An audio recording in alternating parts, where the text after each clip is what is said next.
addict. And to get right into action immediately with the most controversial entertainer of the year, well, you'll hear who. Hi. I have Elvis Presley on the phone. Hello. Hello? Hello, Elvis. Just one moment. Hello, Elvis. Hello? Did you have fun tonight on the Steve Allen Show? Yes, sir, I really did. I really enjoyed it. First time you ever worked in tux or tails? It's the first time I ever had one on, period. You mean you've got, as they say, 4 Cadillacs, but no tuxedos? No tuxedo. I usually drive the Cadillacs in blue jeans. That's very interesting, particularly when a cop stops you and wants to know if you own the car, huh? That's right. You have to show them all your ownership papers and everything.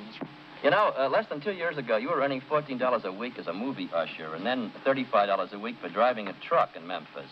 Today, you're the most controversial name in show business. Has this sudden notoriety affected your sleep, your appetite, or the size of your head? Not the size of my head. It's affected my sleep. How much sleep do you get? Well, I average about 4 or 5 hours a night, I guess. Is that enough? Well, it's really not, but I'm used to it, and I can't sleep any longer.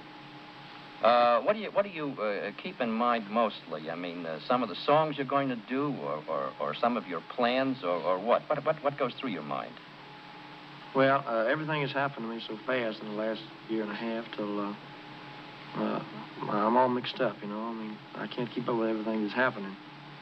And well, I think that you've got very good company in Colonel Tom Parker. His feet are on the ground, and I think he's doing a wonderful job of keeping things rolling nicely. You know, I want to give you an opportunity here to go over a lot of the rumors that have been printed about you, including a few that I printed myself, because some of these things can be checked and some can't, and I think that we ought to sort of fix up the record. Now, your style of gyrating while you sing has been bitterly criticized, even by usually mild and gentle TV critics like Ben Gross. Now, do you bear any animosity towards these critics? Well, not really. Those people have a job to do, and they do it. And do you think you've learned anything from the criticism leveled at you? No, I haven't. You haven't, huh? Because I don't feel that I'm doing anything wrong. Do you read the stuff? Do I read? You mean the reviews? Not if I can help it. Do you keep a scrapbook at all? Only of the good stuff. Only on the good stuff. That's smart. Tell me, what kind of a teenager were you? Did you consider yourself well-behaved? Yes. Well, I was raised, you know, yeah, in a pretty decent home and everything. My folks always made me behave whether I wanted to or not. Well, how do they feel about your success and the things that some of the critics have said about you, both good and bad? Well, I guess they're just like myself. They're very thankful for it. I mean, we always led a kind of a common life. We never had any luxuries, but we were never real hungry, you know. Mm-hmm. And I guess they're just, you know, they're real proud, just like I am. Well, now, there were 2 or 3 columns this week that carried items that you had bought 4 Cadillacs. Now, what is that of that, Elvis? It's And what? It's the truth. I do have 4 Cadillacs. What do you do with 4 Caddies? Well, I don't know. I haven't got any use for 4. I just, you know, maybe someday I'll go broke and I can sell a couple of them. Well, some people collect stamps and government bonds. I guess Cadillacs are probably in the same category. I understand you gave one of them to your folks. Is that right? Well, anything that's mine is theirs. I mean, all 4 of them is theirs. I'm planning for 7. I mean, I want 7. You know. You want 7, huh? Yes. Well, you know what's going to happen. You'll wind up outdoing Carey. It'll be the Presley Car Renting Corporation. Yeah, I was thinking about the Presley used car lot, you know. Yeah, I understand that you bought a home for your folks, and even though your father is only 39, you've insisted that he retire. Is that true? Yes. Well, he's more help. I mean, he's more help at home than he is anywhere else because he can take care of all my business. He can, you know, he can look after things when I'm gone and everything. Well, I think that's very smart. On your personal appearances, you create a sort of mass hysteria amongst your audiences of teenagers. Is your shaking and quaking in the nature of an involuntary response to this hysteria? Would you say that again, sir? Well, I say that when you shake and you quake when you sing, is that sort of an involuntary response to the hysteria of your audience? Involuntary? Yeah. Well, I'm aware of everything I do at all times, but it's just the way I feel. I mean, for example, if somebody is playing ball, they play just a little bit harder when the fans root. And I was wondering whether this had anything to do with sure. Well, I guess any artist, if the audience acts like they're enjoying it, if they act like they're with you, well, it makes you put more into it, you know. Mm-hmm. Do you think that your rocking and rolling has had an evil influence on teenagers, or you think it gives them an outlet?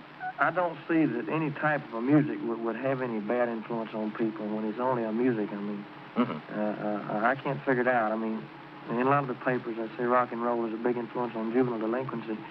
I don't think that it is. Juvenile delinquency is something that's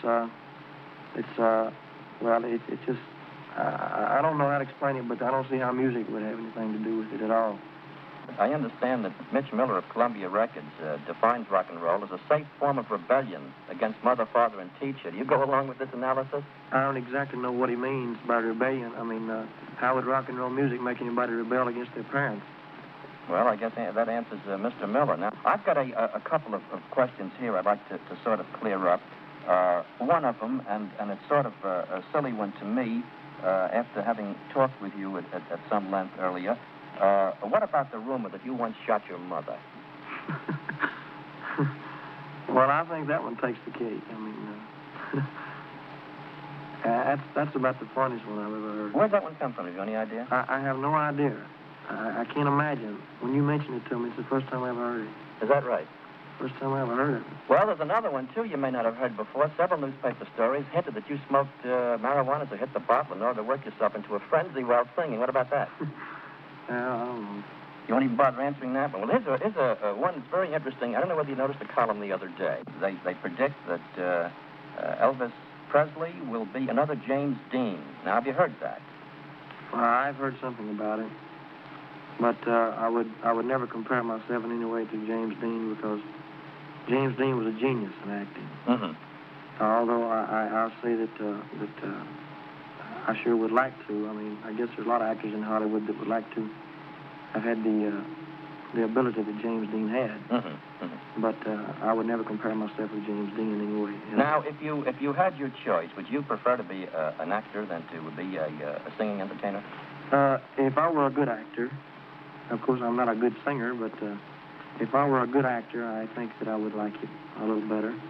Although, if I ever break into the acting completely, I'll still continue my singing. I'll still continue making records. Mm-hmm. Mm-hmm. Well, that's always a very, very good sideline. Well, it was just fine talking with you, and I hope that you'll enjoy a long career, whether it's acting or anything else. And I think that all of the things said about you, while they've been extremely critical, I think they have helped to make you the kind of a big name that has made it possible for you to do the things for your folks you always wanted to.